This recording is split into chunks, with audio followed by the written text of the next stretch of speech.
Quispe, asambleísta nacional de Pachacutic, bienvenido a Contacto Directo. Buenos días. Estefi, buenos días. Buenos días. ¿Cómo está, Salvador? Gracias por acompañarnos. A usted. En el comunicado de Pachacutic, que lo firmó Marlon Santi después de la votación de esta ley tributaria, dijeron que ahora ya cada cual puede festejar por su lado. Lo dijeron textualmente, que el gobierno ha podido cumplir con el compromiso con el Fondo Monetario y que UNES podrá seguir negociando el perdón para sus dirigentes. ¿Quiénes están negociando ese perdón? A ver, sí nos sorprendió esta votación.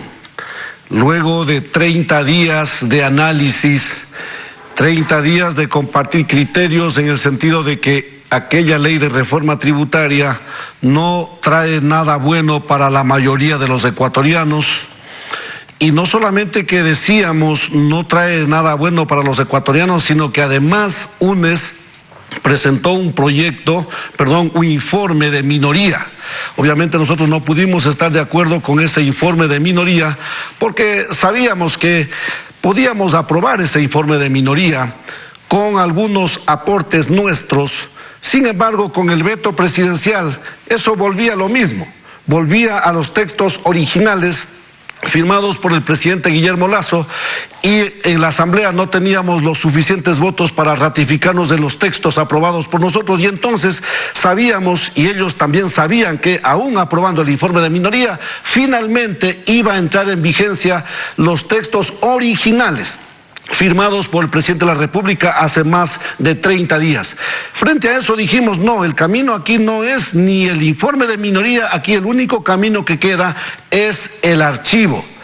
Y claro, ya sabemos todos los que propusimos el archivo desde Pachacutic y los que votamos por esa moción, y nos sorprendieron ahí desde UNES frente a esta negativa, ¿no?, de apoyar ese archivo. Entonces, claro, se vienen todas las incógnitas que puede estar pasando. Ya veremos más adelante, pero lo que suena es que es la libertad de algunos de sus líderes y esas cosas. Son incógnitas todavía sobre la libertad de algunos de sus líderes, porque el que lo pongan ya por escrito, dado el asombro que surge después de que muchos de los movimientos están diciendo que había un consenso, por lo menos, en no dejar que entre este proyecto por el Ministerio de la Ley, porque significa que entra tal cual como lo envía el Ejecutivo, y finalmente hay esta casual abstención por parte de UNES. Son disparos al aire, decir, uy, ahí hay un pacto. Lo que le corresponde a la Asamblea y a los asambleístas es poder denunciar, comunicar, informar sobre cuál podría ser el pacto o qué han pedido. Por ahí vimos un asambleísta diciendo con más especificación, pero ¿de qué se trata? Para que lo pongan en un comunicado concretamente, el que estén ya negociando perdón. ¿Quién? No olvidemos que ese ha sido un anhelo de UNES desde hace rato, ¿sí? Desde que iniciamos este periodo constitucional, ellos lo han dicho de manera pública, y ahora mismo ha dicho la señora coordinadora del bloque de UNES que ellos sí están pidiendo algunas situaciones para uno de sus líderes, como el ex vicepresidente de la República. Ya iremos conociendo los detalles. Ahora mire, Estefanía y el pueblo ecuatoriano, ojalá no haya nada de eso. Ojalá sea como ellos han tratado de hacer entender, de que ha sido un error. Ojalá fuera un error por el bien del pueblo ecuatoriano. ¿Pero lo creen de verdad? ¿Es un error común de toda la bancada, de todos los asambleístas?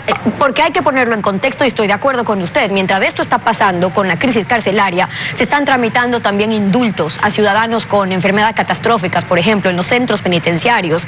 Están pendientes desde la Asamblea de que, a pretexto de que se tengan que dar estos motivos y esta solución, no salgan los que no tenían que salir, y que separen los casos de denuncias, de hecho, que ya se están dando, de cuánto quieren pagar ya los miembros de las bandas para conseguir esos indultos. Todo eso, Estefi, pero yo quiero insistir, ojalá fuera un error por el bien del pueblo ecuatoriano. Dudo mucho que fuera un error involuntario, pero aún porque ellos lo han dicho, los de UNES, espero que sea un error, porque hacer algo así premeditadamente sería algo terrible para la economía nacional.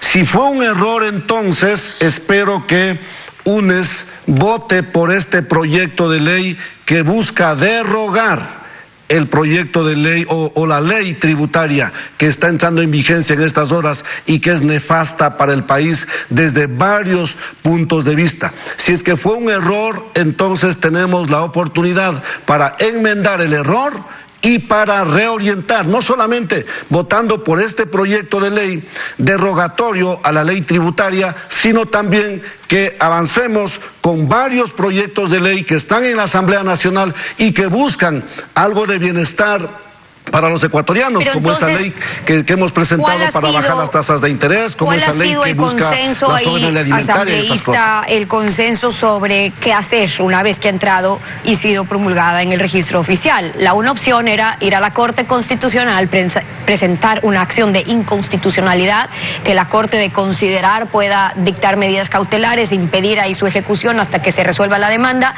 pero cabe cuando el artículo 140 dice que si en los 30 días la Asamblea no aprueba, no modifica o no niega un proyecto calificado urgente, el presidente lo promulga como decreto ley. Eso fue lo que pasó, por eso es que deciden no ir por el camino de demandar la inconstitucionalidad. Nada está descartado, Estefanía. La moción que presentó el colega asambleísta Francisco Jiménez pide que votemos por el proyecto íntegramente presentado por el señor presidente de la República. Y esa moción fue negada. Entonces se queda ahí esta claridad de que el proyecto no fue aprobado, la ley no fue aprobada, pero claro, tampoco fue aprobado. O sea, el argumento del correísmo, porque el correísmo es el que está diciendo que ellos votaron como votaron porque ya la ley había sido negada en el Pleno y por lo tanto es ilegal que se pueda publicar por decreto ley. Esa es la posición de UNES. Bueno, el gobierno no está tomando en cuenta estas situaciones y están avanzando.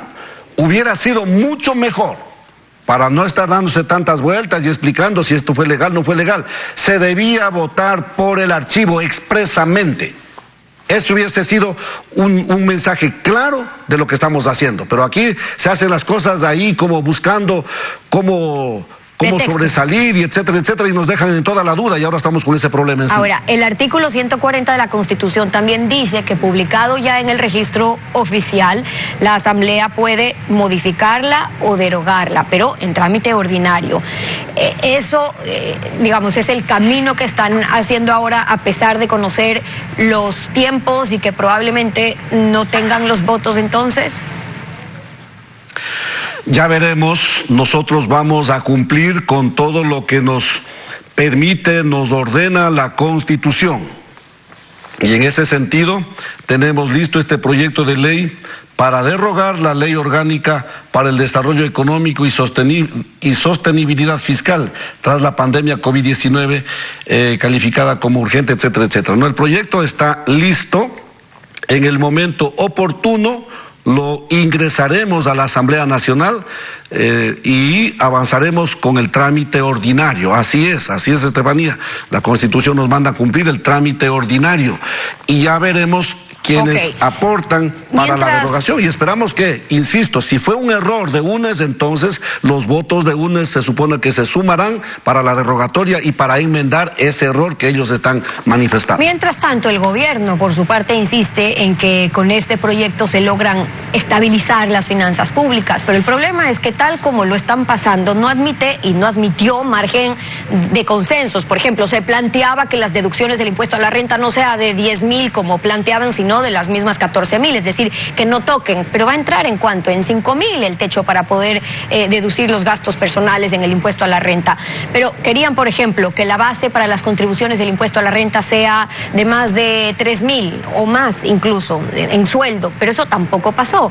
Eso Pachacutic nunca llegó a consensuar con el gobierno y pregunto porque ellos, me refiero gobierno, llegaron a decir que sus votos, o más bien que contaban con sus votos para aprobar esta ley. Bueno, no solamente consta lo que usted está recordando, Estefanía.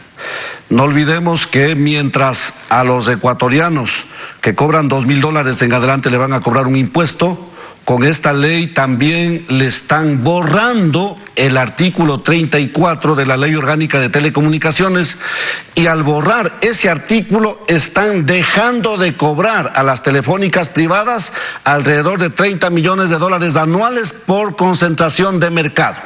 Es decir, al pueblo sí le cobran el impuesto y a las multinacionales le perdonan en esta misma ley. Pero no solo eso, Estefanía, yo quiero recordarle al pueblo ecuatoriano, el artículo 25 en el tercer inciso habla de los dineros que tienen afuera algunos ecuatorianos y no quieren que se investigue, y dice textualmente, y así es como están aprobando: no se iniciarán respecto de los sujetos pasivos que se acojan al régimen impositivo previsto en el presente libro procesos de investigación penal por delitos de enriquecimiento privado no justificado, defraudación tributaria ni defraudación aduanera establecidos en el COIP. Eso para quienes decidan traer capital y pagar impuestos. Así es, Estefanía. No olvide que el señor presidente de la República ofreció luchar en contra de la corrupción y en contra de la impunidad. Y ahora resulta que él, con su puño y letra, firma este proyecto que ahora ya es ley, muy contrariamente a luchar contra la impunidad. Ahora él permite que no se investigue a los responsables. Y eso es ir en contra de sus compromisos ante el Ecuador. Puntos claros por los cuales Pachacutic en esas áreas no apoyaba el proyecto. Ahora, para hoy, lo que tienen hoy en la Asamblea, la presidenta los ha convocado para conocer ese informe del Comité de Ética de la Asamblea sobre la denuncia que presentó la asambleísta Moreira, la asambleísta de la Izquierda Democrática, en contra del asambleísta Recalde, que va a estar aquí en pocos minutos. ¿Por qué? Un caso de diezmos. ¿Pachacutic va a votar a favor de la destitución que está recomendando la Comisión de Ética? Hay un informe y vamos a conocer detenidamente al momento de la lectura del informe. Personalmente no he podido revisar los pormenores, pero ahora habrá la oportunidad de conocer ese informe, y en función de ese informe y en función de las pruebas que presenten, tomaremos la decisión si vamos por la destitución o lo contrario. Pachacutic no lo sabe todavía, pero el informe es claro y además no lo firmó el representante de UNES. Es decir, si en ese caso, que es lo que está denunciando la Izquierda Democrática, UNES no apoyó ese informe, que no se aprobó con unanimidad, lo que habría que esperarse es que tampoco haya los votos ahí en la Asamblea. Pachacutic no va a abstenerse. Ya veremos, Estefanía. No tengo todavía esa decisión, que lo vamos a tomar en breve ya junto con el bloque. Y vamos a hablar sobre ese caso de inmediato después del corte. Salvador Quispe, asambleísta de Pachacutic, gracias por haber venido acá a Contacto Directo. Muchas gracias, Estefanía. Muchas gracias. Y ahora que ya estamos entrando a diciembre, les dejamos desde ya un abrazo a Quito, ¿no? En sus días, y que se festeje, pero con el distanciamiento pertinente. Ya sabemos que el COVID-19 está afectando nuevamente a la carita de Dios. Así que todos